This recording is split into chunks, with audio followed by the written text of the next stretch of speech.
Okay, so I actually watched Depressed Nasagi, DN, react to this on his stream.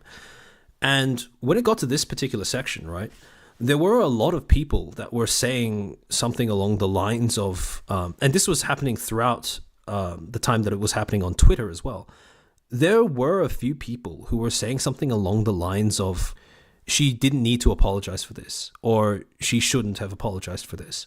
And this is a whole other, like, larger issue in terms of social platforms. Primarily, I blame Twitter and YouTube for turning public apologies into such a cynical thing. Because fundamentally, the problem with the way that we are shown the problem with the way that these social platforms have managed to convince everyone of, like, the way that they managed to convince everyone to view public apologies is, for some reason, we've now started to equate public apologies as an admission of weakness. I don't know why that's the case, but it really does seem to be something that happens. So I just want to, like, talk about that for a little bit. So yes, it is a problem that on these social platforms, you do very frequently get insincere apologies. Cough, cough, Logan Paul.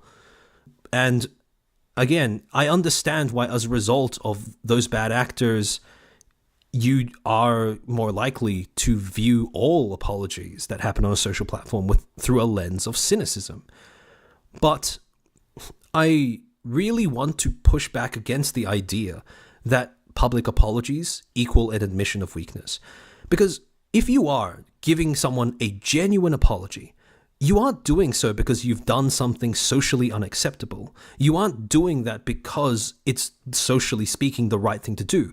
You are doing that because your conscience is telling you that you might have hurt someone. And as someone who's, if you're part of an audience of a creator that is about to deliver a public apology on something, even if you disagree with them actually needing to deliver the apology, that is kind of besides the point. The thing that's compelling them to deliver those apologies, especially the apologies that are genuine, is their own conscience, right? It's always rough to see people tell you that you don't need to apologize for something that you feel like you do. Because if you tell someone that, oh, why did you apologize? You shouldn't have done that. You didn't need to do that.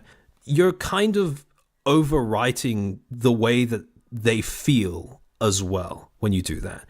And if you're a creator and you're about to publicly apologize for something that you think you did wrong, you're already going to be facing so much shit online. Plus, you're currently getting beaten up by your own conscience. The last thing you need is being criticized by, some people in your, like, audience as well, So the best thing to do, in my opinion, when you have someone who you support, who is about to or has done an apology that you don't think is quite warranted or justified, instead of saying that, like, you shouldn't have apologized for this, I don't know why you'd apologize for this, just try to say, like, something along the lines of, I understand why you feel like you would need to apologize for this.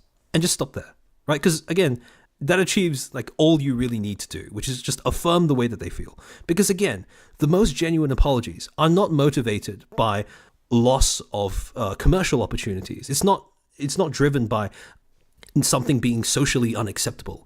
It's driven by feelings, right? You feeling like you've done something wrong. So, yeah, I just wanted to bring this up because, again, people do, it's kind of strange that you have people who are on one extreme saying that, yeah, the fact that Zion has apologized for this means that, she is a horrible person, etc., etc. But then you also have people on the other side who are equally as extreme going, I don't know why Zion would need to apologize for this. This isn't, like, something that warrants an apology. Again, if she feels like it warrants an apology, then it does warrant an apology. It is possible to believe that Sayu is a strong person and that she has admitted this as an act of wrongdoing at the same time. Like, those beliefs do not cancel one another out. They're not in conflict with one another. In fact, it's the opposite, right? Being able to give a genuine apology is always a sign of strength. Again, it's just like ukulele music. Yeah, well, that being the obvious exception. But yeah, so again, genuine apologies on the internet, vastly misunderstood, in my opinion.